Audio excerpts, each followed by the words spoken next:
राम अपने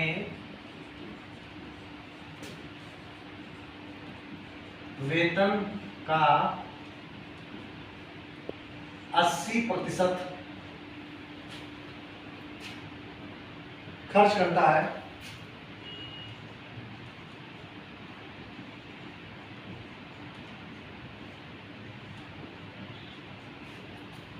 तथा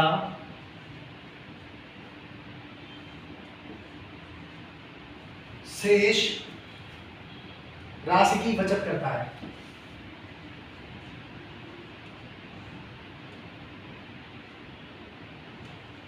की बचत करता है।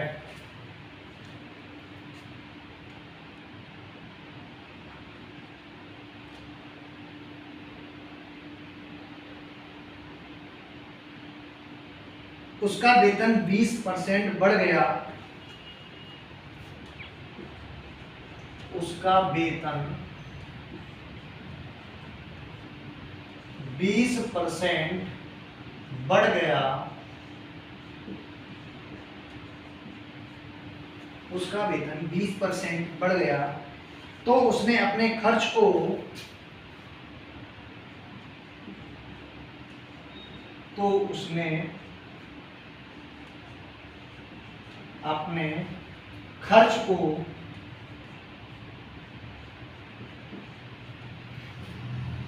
अपने खर्च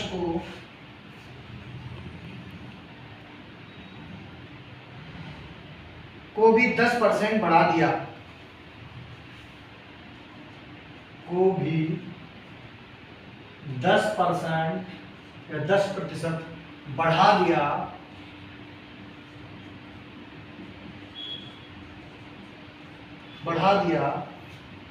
तो उसके बचत में कितने प्रतिशत की वृद्धि हुई? तो उसके बचत में कितने प्रतिशत की वृद्धि हुई? ये प्रश्न है बच्चों। इस सवाल को सबसे पहले हम ये देखेंगे, पहले सवाल को एक बार हम आपको क्लियरली बता दें क्या है। राम अपने वेतन का 80% खर्च करता है। राम जो है उसकी जो इनकम है, आय है, उसका वो 80% जो पार्ट है वो खर्च कर देता है। इसके बाद तथा शेष राशि की बचत करता है। अगर सपोज करो 100 रुपए उसके पास है तो 80 रुपए उसने खर्च कर दिया और 20 रुपए वो बचत के रूप में यानी शेविंग के रूप में रखता है। नेक्स्ट स्टेप क्या आता है, उसका वेतन 20% बढ़ गया है, उसका वेतन जो है वो 20% अब बढ़ गया है, तो उसने अपने खर्च को भी 10% बढ़ा दिया है। जब उसका वेतन 20% बढ़ गया तो उसने अपने खर्चे को भी 10% बढ़ा दिया है। क्वेश्चन आपसे पूछ रहा है तो उसके बचत में कितने प्रतिशत की वृद्धि हुई। अब बचत में जो बचत है उसका वृद्धि पूछ रहा है कि कितने परसेंट वृद्धि हुई। तो आप सबसे पहले क्या करेंगे, यहाँ पे स्टार्ट करेंगे क्वेश्चन को। सपोज करो कि आप एक राम बंदा है, राम जिसकी इनकम आय वो कितनी है, 100 रुपए, ठीक है। अगेन उसका जो खर्च है बेटा वो अभी 100 रुपए में अगर 80 रुपए खर्च कर रहा है, यानी तो 80 रुपए यहां खर्च कर रहा है सपोज, और तो उसकी जो बचत होगी बेटा, सारा एकदम एक कैलकुलम हमने तैयार कर लिया। बचत कितनी है उसकी, बचत उसकी है 20। सपोज करो कि 100 रुपए कोई बंदा कमा रहा है, 80 रुपए खर्च कर रहा है, तो 20 रुपए बचत कर रहा है। सेकेंड स्टेप में क्या आता है, अब उसका वेतन 20% बढ़ गया है। आपको पता है कि कोई चीज अगर 100 रुपए है, 100 रुपए का 20% 20 रुपए होता है। अगर 100 रुपए में 20% बढ़ा है तो ये 100 रुपए जो है ये बढ़ के हो जाएंगे बेटा कितने, 120। अब उसकी जो इनकम है आफ्टर 20% इंक्रीमेंट यानी 20% बढ़ने के बाद जो है वो 120 हो गई है। अब उसने अपने बेटा जो उसका खर्च है उसको उसने क्या किया है 10% बढ़ा दिया है, तो अभी 80 रुपए है, और 80 रुपए का अगर आप 10% निकालोगे बेटा तो आपका 8 रुपए आएगा। आपको अगर नहीं आता है तो आप एक छोटा सा है कि 80 रुपए का 10% ऐसे फाइंड कर सकते हो आप 100, यानी कि कितना 8 रुपए हो गया। यानी कि अब उसने अपना जो खर्च है वो 8 रुपए और बढ़ा दिया है, यानी पहले 80 अब 88। ओके, तो आफ्टर 10% ये 10% इसका जब बढ़ाया गया है, ठीक है, तब ये वैल्यू आपको मिली है।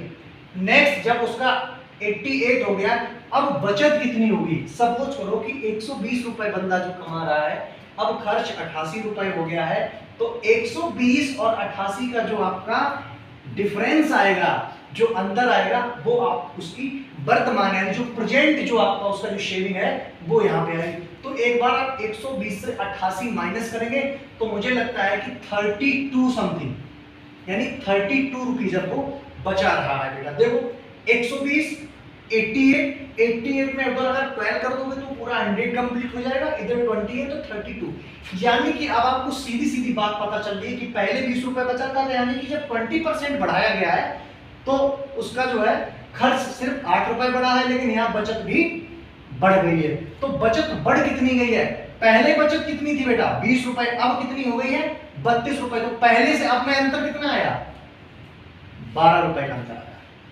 12 रुपए का अंतर आया है, तो अंतर जो आया है तो परसेंट पूछा है, परसेंट वृद्धि कितनी हुई? तो परसेंट वृद्धि का मतलब होता है, फॉर्मूला यूज कर दो कि जो बढ़त है आपकी वो अपॉन वो बढ़त कितने पे हुई है। आपका जो अमाउंट रखा है ये 20 लिखा है, यानी 20 पे बढ़े थे 12 रुपए, तब 32 हुआ था, तो 20 अपॉन कितना हो जाएगा आपका बेटा 12 अपॉन 20। अब हमें परसेंट निकालना, इसलिए हमने 100 का मल्टीप्लाई कर दिया।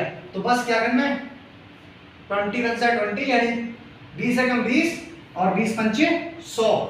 तो अब इसका मल्टीप्लाई 12 पंचे 60, यानी 60% जो है उसकी बचत में बेटा वृद्धि हुई है। This is the answer. ठीक है, तो आप कोई चीज अगर आपके समझ में नहीं आई तो आप मुझसे पूछ सकते हो, ये आपका क्वेश्चन था। तो सबसे बहुत ही सिंपल स्टेप्स थे इसके। आपने सबसे पहले क्या किया है कि राम जो है वो 100 रुपए कमा रहा है, हमने उसको ये हमें अभी उसकी मुझे कोई इनकम का पता नहीं है, तो फर्स्ट हम उसकी इनकम को 100 रुपए का मानक मान लेते हैं, टोटल इनकम 100 रुपीज मान लेते। कोई चीज अपने आप में 100% होती है फर्स्ट, तो 100 रुपीज मैंने मान लिया। मुझे इतना डेटा पता है कि 80% वो अपनी आय का खर्च कर देता है, तो मैंने वहां पे 100 रुपए माना था, 80 रुपए खर्च कर देता है। मैंने तुरंत पता कर लिया कि मेरी बचत कितनी होगी 20 रुपए की, 100 के हिसाब से। अब हम आगे आए, उसने कहते नहीं उसका वेतन अब 20% बढ़ रहा है, तो जब वेतन 20% बढ़ेगा तो 100 रुपए से उसको 120 रुपए अब मिलने लगे हैं। फिर उस बंदे ने क्या किया, जब उसका थोड़ा सा वेतन बढ़ गया तो उसने अपने खर्चे में भी 10% की वृद्धि कर दी। इट मींस उसने बढ़ा दिया अपना खर्चा थोड़ा। तो जब 10% की वृद्धि उसने खर्च में की पहले वाले खर्च में, तो अब 8 रुपए ज्यादा हो रहे हैं, एक्स्ट्रा हो रहे हैं, यानी अब 88 रुपए खर्च करने लगा, पहले 80 रुपए खर्च करता था। अब अगर हम देखें उसकी बचत कितनी है 32 रुपीज है प्रेजेंट टाइम में। इट मींस कि 20 से लगभग कितना बढ़ गया बेटा 12 रुपए की बढ़त हुई है इस 20% के इंक्रीमेंट की वजह से। फर्स्ट यहाँ पे हमने देख लिया इतना। इसके बाद हमारा जो नेक्स्ट स्टेप आता है बेटा, अब हमें पता चल गया कि 12 रुपए बढ़े हैं, तो हम जो भी वृद्धि हुई है उस अमाउंट को ऊपर रखते हैं। जब हम परसेंट वृद्धि निकालते हैं ना, तो इस तरीके से हम लिखते हैं। तो परसेंट वृद्धि में क्या होता है, वृद्धि जो आपकी बढ़त हुई है वो लिखना है यहाँ पे, और कितने पे वृद्धि हुई है हमेशा पहले वाले अमाउंट पे कैलकुलेट करते हैं हम। जो हमारा फर्स्ट इनकम होती है, जो बचत होती है, उस पे हम कैलकुलेट करते हैं। जो हमारी पहली थी वो 20 थी, इनटू 100% के लिए 100 का मल्टीप्लाई किया। इसके बाद हमने सॉल्व किया तो हमारा 60% उसने जो है बढ़त दर्ज की है इस बार, यानी उसने अपनी सेविंग जो है 60% बढ़ा दी है। Thank you guys.